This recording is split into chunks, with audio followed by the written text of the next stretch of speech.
Hi my dears, welcome back to Story Weaver. കഥകളുടെ മായാലോകത്തിലേക്ക് ഏവർക്കും സ്വാഗതം. നമ്മൾ ഇന്ന് കേൾക്കാൻ പോകുന്നത് ആയില്യംകാവ് എന്ന കഥയുടെ 14-ാം ഭാഗമാണ്. ആദ്യമേ പറയട്ടെ, കഥ ഇഷ്ടമാകുന്നുണ്ടെങ്കിൽ ലൈക്ക് ചെയ്ത് അഭിപ്രായം കമൻറ്റുകളായി അറിയിക്കണേ. അതുപോലെ സബ്സ്ക്രൈബ് ചെയ്ത് കൂടെ കൂടണേ. ഒപ്പം കൂട്ടുകാർക്കെല്ലാം ഷെയർ ചെയ്യുകയും ചെയ്യണേ. പിന്നെ ഒരു കാര്യം, മുൻഭാഗങ്ങൾ കണ്ടതിനു ശേഷം പുതിയ ഭാഗം കാണാൻ ശ്രമിക്കുക, അല്ലെങ്കിൽ കഥ മനസ്സിലാകണമെന്നില്ല. അപ്പോൾ കൂടുതൽ മുഷിപ്പിക്കുന്നില്ല, നമുക്ക് കഥയിലേക്ക് കടന്നാലോ. ആയില്യംകാവ് ഭാഗം 14. അതെന്താ അങ്ങനെയൊരു ചോദ്യം? നീ എന്താഗ്രഹിച്ചാലും എന്നെക്കൊണ്ട് കഴിയുന്നതാണെങ്കിൽ ഉറപ്പായും ഞാനത് നടത്തിത്തരുമെന്ന് വിശ്വാസമില്ലേ? കാർത്തിക് ചോദിച്ചു. ഏട്ടനെ എനിക്ക് വിശ്വാസമാണ്, എങ്കിലും എനിക്കെന്തോ അങ്ങനെ ചോദിക്കാനാണ് തോന്നിയത്. ആയിക്കോട്ടെ, അതിലൊരു തർക്കം വേണ്ട. എന്തായാലും താൻ കാര്യം എന്താണെന്ന് പറയടോ. എന്നെ കൊണ്ട് പറ്റുന്നതാണെങ്കിൽ ഉറപ്പായും സാധിച്ചു തരാം. ഏട്ടനെ കൊണ്ട് പറ്റുമെന്ന് എനിക്ക് ഉറപ്പുണ്ട്, അതുകൊണ്ടാണ് ഞാനത് ചോദിക്കുന്നത്. നിനക്ക് ഉറപ്പുണ്ടെങ്കിൽ ഞാനത് സാധിച്ചു തന്നിരിക്കും. ഇനിയെങ്കിലും താൻ കാര്യം പറയേ, അവൻ തീർത്തു പറഞ്ഞു. കീഴേരി തറവാട് എനിക്കൊന്ന് കാണണം. അവിടുത്തെ ആ പഴയ കാവും കുളവും അങ്ങനെയെല്ലാം. അതെന്തേ ഇപ്പൊ ഇങ്ങനെയൊരു മോഹം? അങ്ങനെ ചോദിച്ചാൽ പ്രത്യേകിച്ചൊരു കാരണമൊന്നുമില്ല ഏട്ടാ. ഏട്ടനിൽ നിന്ന് അതൊക്കെ കേട്ടപ്പോൾ അവിടെ കാണാനൊരു കൊതി, അത്രേയുള്ളൂ. അങ്ങനെ പറയാനാണ് അവൾക്കപ്പോൾ തോന്നിയത്. അത് വേണോ അഷ്ടമി? കാലങ്ങളായി ഞങ്ങളാരും അങ്ങോട്ട് പോകാറില്ലെന്നല്ല, അവിടെ നിന്ന് ഇറങ്ങിയതിനു ശേഷം ഒരിക്കൽ പോലും പോയിട്ടില്ല. അതുകൊണ്ട് തന്നെ അവിടെ മാകെ കാടും കരിയിലക്കൂട്ടവും ഒക്കെ ആയിരിക്കും. ചിലപ്പോൾ തറവാടൊക്കെ ക്ഷയിച്ചു വീണിട്ടുമുണ്ടാകും. അതൊന്നും സാരമില്ല ഏട്ടാ, എൻ്റെ ഒരു ആഗ്രഹമല്ലേ, സാധിച്ചു തരില്ല എനിക്കത്? അവൾ അങ്ങനെ ചോദിച്ചതോടെ അവൻ വെട്ടിലായി. ഇനിയിപ്പോൾ അവളോടെന്ത് മറുപടി പറയണം എന്നറിയാതെ അവൻ കുറച്ചു സമയം മൗനമായിരുന്നു. ഏട്ടൻ എന്താ മറുപടി പറയാത്തത്? എന്നെ അങ്ങോട്ട് കൊണ്ടുപോകാൻ ബുദ്ധിമുട്ടുണ്ടോ? അവനിൽ നിന്ന് മറുപടിയൊന്നുമില്ലാതെ വന്നതോടെ അവൾ നിരാശയോടെ ചോദിച്ചു. ഏയ്, എനിക്കെന്ത് ബുദ്ധിമുട്ട്?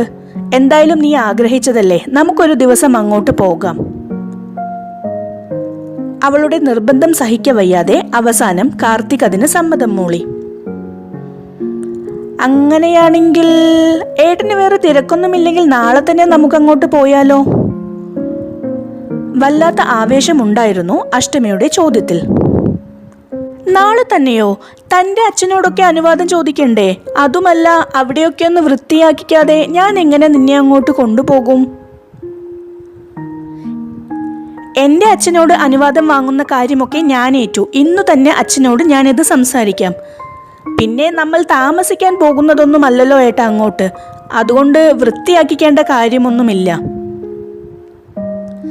ശരി, അങ്ങനെയാണ് നിന്റെ ആഗ്രഹമെങ്കിൽ നാളെ തന്നെ നമുക്ക് പോകാം. എന്തായാലും നീ അച്ഛനോട് സംസാരിച്ചിട്ട് എന്നെ വിളിക്ക്.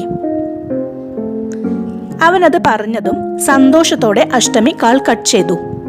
അപ്പോൾ തന്നെ അച്ഛനോട് പോയി കാര്യം അവതരിപ്പിച്ചു. ആദ്യമൊക്കെ അയാളത് സമ്മതിക്കാൻ കൂട്ടാക്കിയില്ല.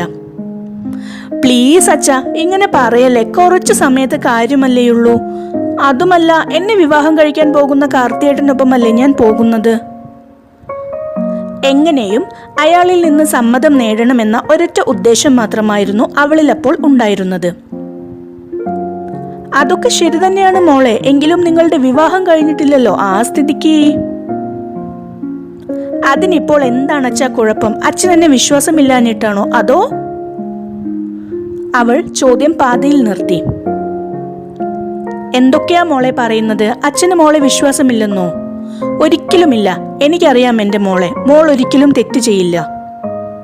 എന്നാലും ഇതൊരു നാട്ടിൻപുറമല്ലേ മോളെ, ആളുകൾ എന്തു കരുതും? അച്ഛാ, ഇതൊക്കെ ഒരു കാരണമാണോ? അതുമല്ല, മറ്റുള്ളവർ എന്തു കരുതുമെന്ന് ചിന്തിച്ച് നമുക്ക് ജീവിക്കാൻ കഴിയുമോ? നാട്ടിൻപുറമാണെങ്കിലും സിറ്റി ആണെങ്കിലും എല്ലാവരും മനുഷ്യരല്ലേ, അതുമല്ല കാലമൊക്കെ ഒരുപാട് മാറിയില്ലേ അച്ഛാ? അവളുടെ ആ ചോദ്യത്തിന് മുന്നിൽ അയാൾക്ക് മറുപടിയില്ലായിരുന്നു. മോള് പറയുന്നതൊക്കെ അച്ഛന് മനസ്സിലാകുന്നുണ്ട്, എന്നാലും ഇപ്പോഴിത് വേണോ മോളെ? അയാൾ സംശയത്തോടെ അവളെ നോക്കി. അച്ഛൻ എന്നെ വിശ്വാസമുണ്ടെങ്കിൽ ഏട്ടനൊപ്പം പോകാൻ എന്നെ അനുവദിക്കണം, അതല്ലെങ്കിൽ ഞാൻ ഇനിയൊന്നും പറയുന്നില്ല, അവൾ തീർത്തു പറഞ്ഞു. മോൾ ഇത്രയൊക്കെ നിർബന്ധം പിടിക്കുമ്പോൾ ഞാനെന്ത് പറയാനാണ്? അതുകൊണ്ട് മോളുടെ ഇഷ്ടം തന്നെ നടക്കട്ടെ. അയാളത് പറഞ്ഞതും അവൾക്കൊരുപാട് സന്തോഷമായി. താങ്ക് യു അച്ഛേ, അല്ലെങ്കിലും എനിക്കറിയാമായിരുന്നു എന്തൊക്കെ പറഞ്ഞാലും എൻ്റെ ഇഷ്ടത്തിന് അച്ഛൻ എതിര് നിൽക്കില്ലെന്ന്. അച്ഛനെ കെട്ടിപ്പിടിച്ച് അയാളുടെ കവിളിൽ ഉമ്മ വെച്ചു അവൾ. മതി മതി നിന്റെ സ്നേഹം, അല്ലെങ്കിലും എന്നെ കൊണ്ട് സമ്മതിപ്പിക്കാൻ നിനക്ക് നല്ല മിടുക്കാണല്ലോ. പിന്നല്ലാതെ, ഒന്നുമില്ലെങ്കിലും അച്ഛൻ്റെ മോളല്ലേ ഞാൻ, അപ്പൊ പിന്നെ ആ മിടുക്ക് എനിക്ക് ഉണ്ടാകാതിരിക്കുവോ? എന്തായാലും ഈ സന്തോഷം ഞാൻ ഇപ്പോൾ തന്നെ ഏട്ടനെ വിളിച്ചു പറയട്ടെ.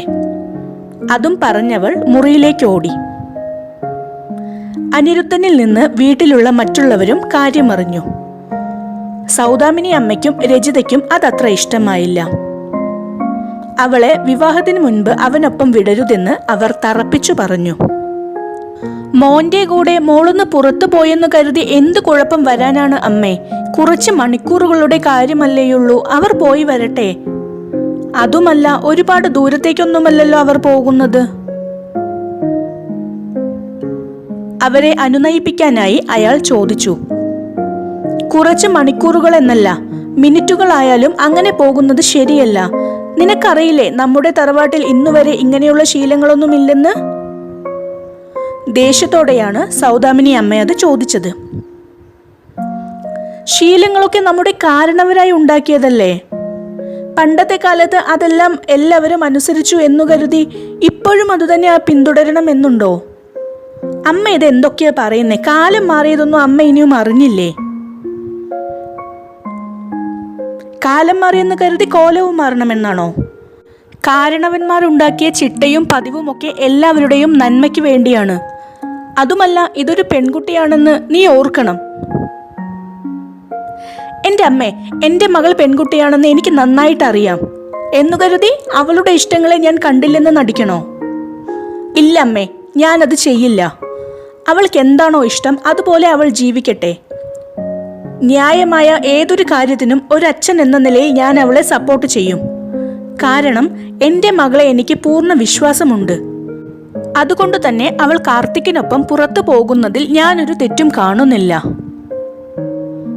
ആ ഒരൊറ്റ കാരണം കൊണ്ട് തന്നെ ഞാൻ അവളെ തടയാനും പോകുന്നില്ല. മകൾക്കു വേണ്ടി അയാൾ സ്വന്തം അമ്മയ്ക്ക് മുന്നിൽ ശക്തമായി തന്നെ വാദിച്ചു.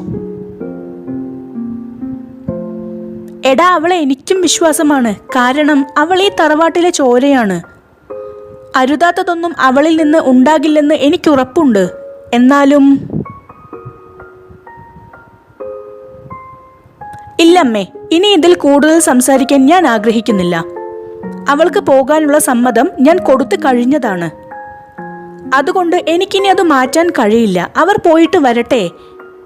കാലഹരണപ്പെട്ട നിയമങ്ങളെ കാലാകാലങ്ങളിൽ പൊളിച്ചെഴുതുക തന്നെ വേണം. എങ്കിലേ എല്ലാവരുടെയും ജീവിതം നന്നായി മുന്നോട്ടു പോകൂ. അല്ലെങ്കിൽ പെണ്ണായി ജനിച്ചതിൻ്റെ പേരിൽ, അല്ലെങ്കിൽ മറ്റെന്തിൻ്റെയെങ്കിലും പേരിൽ എന്നും സ്വന്തം ഇഷ്ടങ്ങളും ആഗ്രഹങ്ങളും മറ്റാരോടും പറയാനാവാതെ ഉള്ളിലൊതുക്കി ആർക്കൊക്കെയോ വേണ്ടി ജീവിക്കേണ്ടി വരും ഇനിയുള്ള തലമുറയും. അത് വേണ്ടമ്മേ. നമ്മുടെ മക്കളും പേരമക്കളുമൊക്കെ അവർക്കിഷ്ടമുള്ളതുപോലെ സ്വന്തമായി അഭിപ്രായം പറയാനും തീരുമാനമെടുക്കാനും സ്വന്തം കാലിൽ ആരെയും ആശ്രയിക്കാതെ ആരെയും ഭയക്കാതെ സ്വയം നിവർന്നു നിൽക്കാനും പഠിക്കട്ടെ. അല്ലെങ്കിലും ജീവിതം ഒന്നല്ലേയുള്ളൂ. അതൊരിക്കലും ചട്ടക്കൂടുകളിൽ ഒതുങ്ങാതിരിക്കട്ടെ. ഈ തറവാട്ടിൽ അതിന്റെ തുടക്കം ഇങ്ങനെയാവട്ടെ. അതുമല്ല, സ്വന്തം മക്കളുടെ സന്തോഷവും സമാധാനവും ഉറപ്പുവരുത്തേണ്ടതും അവരുടെ ന്യായമായ ആഗ്രഹങ്ങൾ സാധിച്ചു കൊടുക്കേണ്ടതും മാതാപിതാക്കളുടെ കടമയാണ്.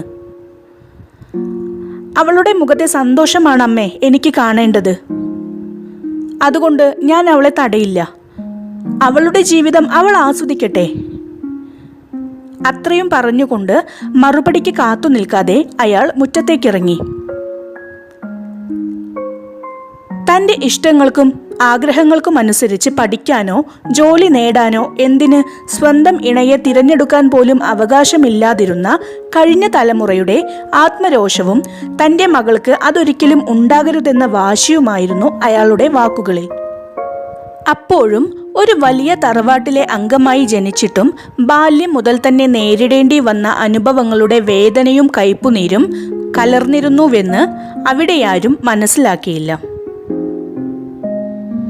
കലയ്ക്ക് വല്യച്ച, അച്ഛനും അമ്മയുമായാൽ ഇങ്ങനെ വേണം. എന്തായാലും വല്യച്ചൻ ഇപ്പോൾ പറഞ്ഞത് എനിക്കൊരുപാട് ഇഷ്ടമായി. അവരുടെ സംസാരമെല്ലാം മുറിയുടെ പുറത്തുനിന്നു കേൾക്കുന്നുണ്ടായിരുന്ന നക്ഷത്ര ചിരിയോടെ അയാളോട് പറഞ്ഞു. അപ്പോഴേക്കും അഷ്ടമി കാർത്തിക്കിനോട് അച്ഛൻ സമ്മതിച്ച കാര്യം വിളിച്ചു പറഞ്ഞിരുന്നു.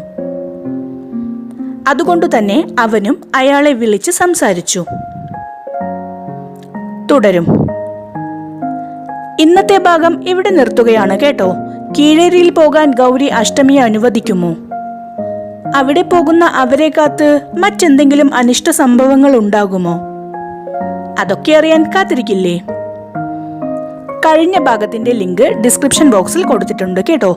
നമുക്കിനി നാളെ കാണാം. ഏവർക്കും ശുഭരാത്രി, സുഖനിദ്ര.